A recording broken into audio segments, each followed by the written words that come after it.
एक सिपाही जब भी अपने ड्यूटी से घर आता था तो उसकी पत्नी ना जाने क्यों उसको देखकर एकदम से परेशान हो जाती थी, उदास हो जाती थी। जैसे ही वो फिर ड्यूटी पे चला जाता था तो उसकी पत्नी एकदम खुश हो जाती थी।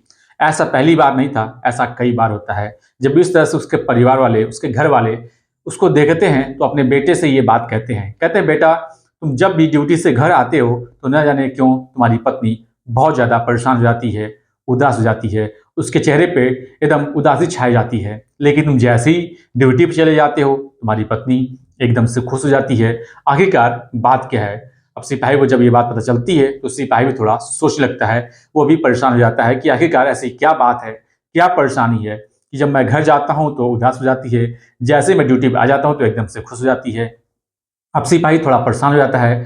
परेशान होने के बाद उसको अपने पत्नी के ऊपर थोड़ा शक होने लगता है। अब सिपाही अपने पावर का इस्तेमाल करके पत्नी के मोबाइल का कॉल डिटेल्स निकलवाता है। जब कॉल डिटेल्स निकलवाता है तो पता चलता है कि उसकी पत्नी किसी से बहुत ज़्यादा बात किया करती थी। अब वो अपने पत्नी से पूछता है तो पता चलता है कि उसका कोई पुराना रिश्ता है, उसके साथ उसका अवैध संबंध भी था और उसकी बहुत ज़्यादा गहरी उससे दोस्ती है। अब सिपाही जो था अपने पत्नी से साफ-साफ कहता है कि तुम्हें हम दोनों में से किसी एक के साथ रहना पड़ेगा। या तो तुम मेरे साथ रहो या तो तुम अपने प्रेमी के साथ रहो। लेकिन जिसके साथ भी रहो ईमानदारी से रहो, मुझे कोई दिक्कत, कोई परेशानी नहीं है। अब उसकी पत्नी को फैसला लेना था।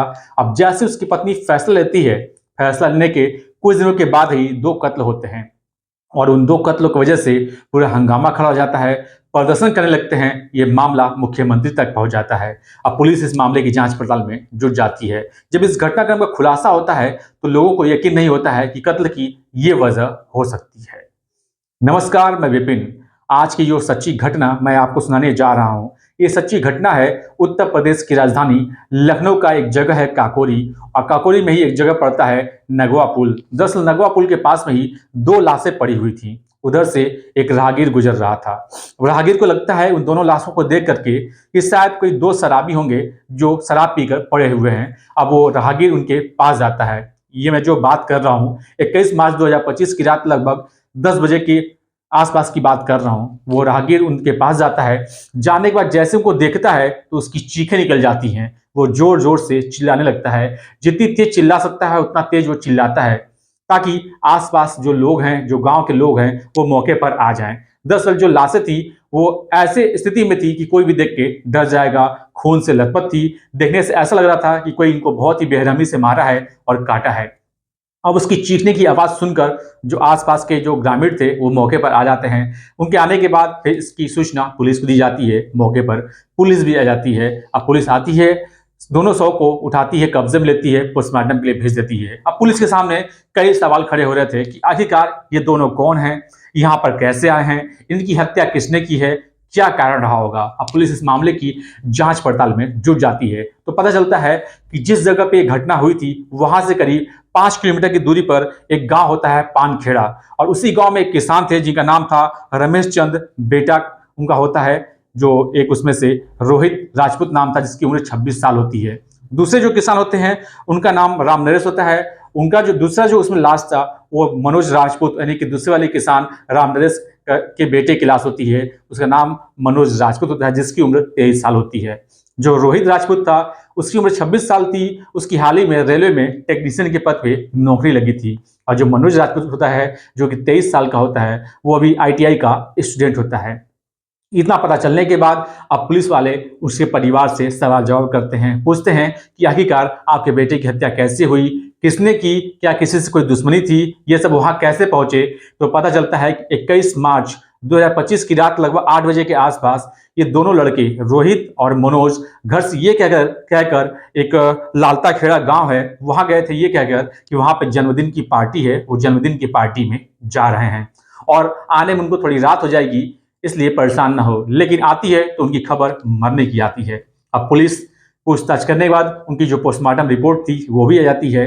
पोस्टमार्टम रिपोर्ट से पता चलता है कि जो रोहित राजपूत है उसकी गर्दन काटी गई थी, साथ ही दोनों कलाइयों को काटा गया था। ज़्यादा ब्लड बहने की वजह से उसकी वहीं पे मौत हो जाती है। साथ ही जो मनोज राजपूत होता है उस पर 22 से 25 बार गंभीर वार किए गए थे, उसको गंभीर घाव दिए गए थे। उस घाव को देखने से ऐसा लग रहा था जैसे ही किसी की पुरानी रंजिश हो। इसके बाद अब जो घर वाले थे, उसके परिवार वाले थे, उस लाशों को लेकर धरना प्रदर्शन करने लगते हैं। मामला आगे बढ़ जाता है, हंगामा होने लगता है। हंगामे की बात सुनकर आसपास की जो पुलिस होती है थाने की, वो भी मौके पर आ जाती है, उनको शांत कराने की कोशिश करती है। लेकिन जो परिवार के लोग होते हैं वो शांत नहीं होते हैं, लगातार हंगामा करते ही रहते हैं। अब उस क्षेत्र के जो विधायक होते हैं वो भी मौके पर पहुंच जाते हैं, उनको समझाते हैं, बुझाते हैं, लेकिन वो समझते नहीं है। विधायक कहते हैं कि मैं हर संभव कोशिश करूंगा कि पीड़ितों को आप लोगों को जल्द से जल्द न्याय मिले और जो आरोपी उनको पकड़ा जाए, लेकिन विधायक की बात नहीं सुनी जाती है। इसके बाद मामला और तूल लेता है और ये मामला उत्तर प्रदेश के मुख्यमंत्री योगी आदित्यनाथ तक पहुंच जाता है। जब योगी आदित्यनाथ तक ये मामला पहुंचता है तो अब खुद योगी आदित्यनाथ को सामने आकर पीड़ित परिवार से कहना पड़ता है कि आरोपियों को छोड़ा नहीं जाएगा, उनको बख्शा नहीं जाएगा, कड़ी से कड़ी उनको सजा मिलेगी। तब जाके परिवार के लोगों को सांत्वना मिलती है, वो शांत होते हैं। इसके बाद पुलिस से पूछा जाता है कि आखिरकार मामला क्या है। अब पुलिस इस मामले को और गहनता से जांचने के लिए, जांच पड़ताल करने के लिए रोहित राजपूत और मनोज राजपूत के मोबाइल का सीडीआर निकलवाती है। जब सीडीआर निकाला जाता है तो पता चलता है कि जो रोहित राजपूत है उसके मोबाइल के सीडीआर से कोई सस्पेक्ट वाली बात नहीं पाई जाती है। लेकिन जो मनोज राजपूत था, जो कि आईटीआई का स्टूडेंट था, उसके सीडीआर से पता चलता है कि उसको एक ही नंबर से लगभग, जिसने उसकी हत्या हुई थी यानी 21 मार्च 2025 की रात लगभग 8 बजे के आसपास, उसको उससे पहले लगभग 35 बार कॉल आई थी, उसको बुलाया गया था, बुलाने की कोशिश की गई थी। जब उस नंबर के बारे में जांचने का प्रयास किया जाता है, पड़ताल की जाती है, तो पता चलता है कि जो वो नंबर था वो फर्जी दस्तावेज से नंबर लिया हुआ था, वो फर्जी नंबर था, यानी कि वो किसका नंबर है ये बात पता चल ही नहीं पाती है। अब पुलिस थोड़ा परेशान हो जाती है। पुलिस परेशान होने के बाद फिर से उस सीडीआर को देखती है, बारीकी से जांच करती है, तो पता चलता है कि उसी नंबर से एक और व्यक्ति से बात होती थी। बहुत कभी कभी बात होती थी, लेकिन जब भी होती थी बहुत ज्यादा बात होती थी। जब पता किया जाता है तो पता चलता है कि वो जो नंबर था वो एक नंबर ईद गांव पड़ता है और ईद गांव की एक रहने वाली अंकिता उर्फ दीपिका नाम की लड़की होती है, उसका होता है। अब पुलिस उससे संपर्क करती है, उससे पूछताछ करती है। हालांकि जब पुलिस पूछती है तो पुलिस को कुछ बताने से गुरेज कर रही थी। जब पुलिस सख्ती से पूछती है तो वो टूट जाती है और फिर चौंकाने वाली बात बताती है। वो कहती है कि जो मनोज राजपूत होता है वो उसका क्लासमेट होता है, वो दोनों एक साथ पढ़ते थे, उन दोनों की बहुत ही गहरी दोस्ती थी, उन दोनों का बहुत ही अच्छा संबंध था। लेकिन 20 जून 2021 को उसकी महेंद्र नाम के एक व्यक्ति से शादी हो जाती है, जो कि उत्तर प्रदेश पुलिस में कांस्टेबल के पद पर तैनात होता है, तो जो कि तेज किशन खेड़ा गांव का रहने वाला होता है। जब उससे शादी हो जाती है, उसका जिंदगी ठीक ठाक चल रहा होता है। अचानक एक दिन जो अंकिता थी वो गांव के मेले में जाती है। जब गांव के मेले में जाती है तो उसका अचानक से मनोज राजपूत से आमना सामने रहता है। अब जैसे एक दूसरे को आमने सामने आते हैं, फिर से वो पुराने रिश्ते को नया बनाने के चक्कर में पड़ जाते हैं, एक दूसरे से मिलने के चक्कर में पड़ जाते हैं, एक दूसरे का नंबर का आदान प्रदान होता है। हालांकि जो उसका पति था वो वहां से 135 किलोमीटर दूर लखीमपुर खीरी में पोस्टेड होता है, इसलिए उसे कोई दिक्कत परेशानी नहीं होती है। अब एक दूसरे से नंबर लेके एक दूसरे से वो हमेशा बातचीत करते थे, मौका जब भी मिलता था एक दूसरे से मिलते थे। यहाँ तक कि मीडिया रिपोर्ट में यह भी दावा किया गया था कि एक दूसरे से अवैध संबंध भी बनाते हैं। जब इस तरह से बातें होती है और जब भी पता ये भी चलता है कि जब भी उसका पति सिपाही जब घर आता था तो उसकी पत्नी हमेशा उदास हो जाया करती थी, जब ड्यूटी पर चला जाता था तो उसकी पत्नी खुश हो जाती थी। इस बात को देखते हुए उसके पति को अपने पत्नी के ऊपर शक होता है और उसका पति अपने पावर का इस्तेमाल करते हुए अपने पत्नी का मोबाइल के सीडीआर निकलवाता है। मोबाइल के सीडीआर से पता चलता है कि वो किसी मनोज राजपूत नाम के लड़के से बहुत ज़्यादा बातचीत करती थी।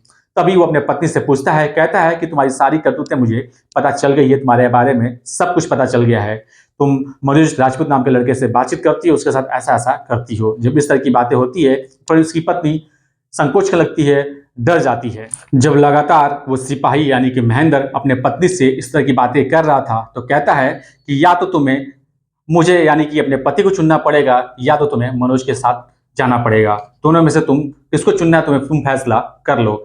आखिर उसकी पत्नी कहती है कि मुझे अपने पति के साथ ही रहना है। तब वो जो उसका पति यानी सिपाही होता है वो कहता है, उसको लाकर 2 मोबाइल और 2 सिम देता है। कहता है कि ये लो सिम और ये लो मोबाइल, अब से तुम जब भी मनोज से बात करोगी तो इसी मोबाइल और इसी सिम से बात करोगी, दूसरे सिम दूसरे मोबाइल से बात नहीं करोगी, और अगर मुझसे बात करनी होगी तो तुम इस वाले से बात करोगी। इतना कहने के बाद वो अपनी ड्यूटी चला जाता है। हालांकि वो लखीमपुर के पुलिस लाइन में पोस्टेड था, इसके बाद उसकी ड्यूटी वहां से ट्रांसफर करके उसको अयोध्या कर दिया जाता है। अयोध्या जाता है, कुछ दिन ड्यूटी करता है। ड्यूटी करने के बाद 21 मार्च को छुट्टी लेके घर आता है। जब घर आता है तो अपने पत्नी से कहता है कि एक बार तुम मनोज राजपूत से मेरा आमना सामना करा दो, उससे मिला दो।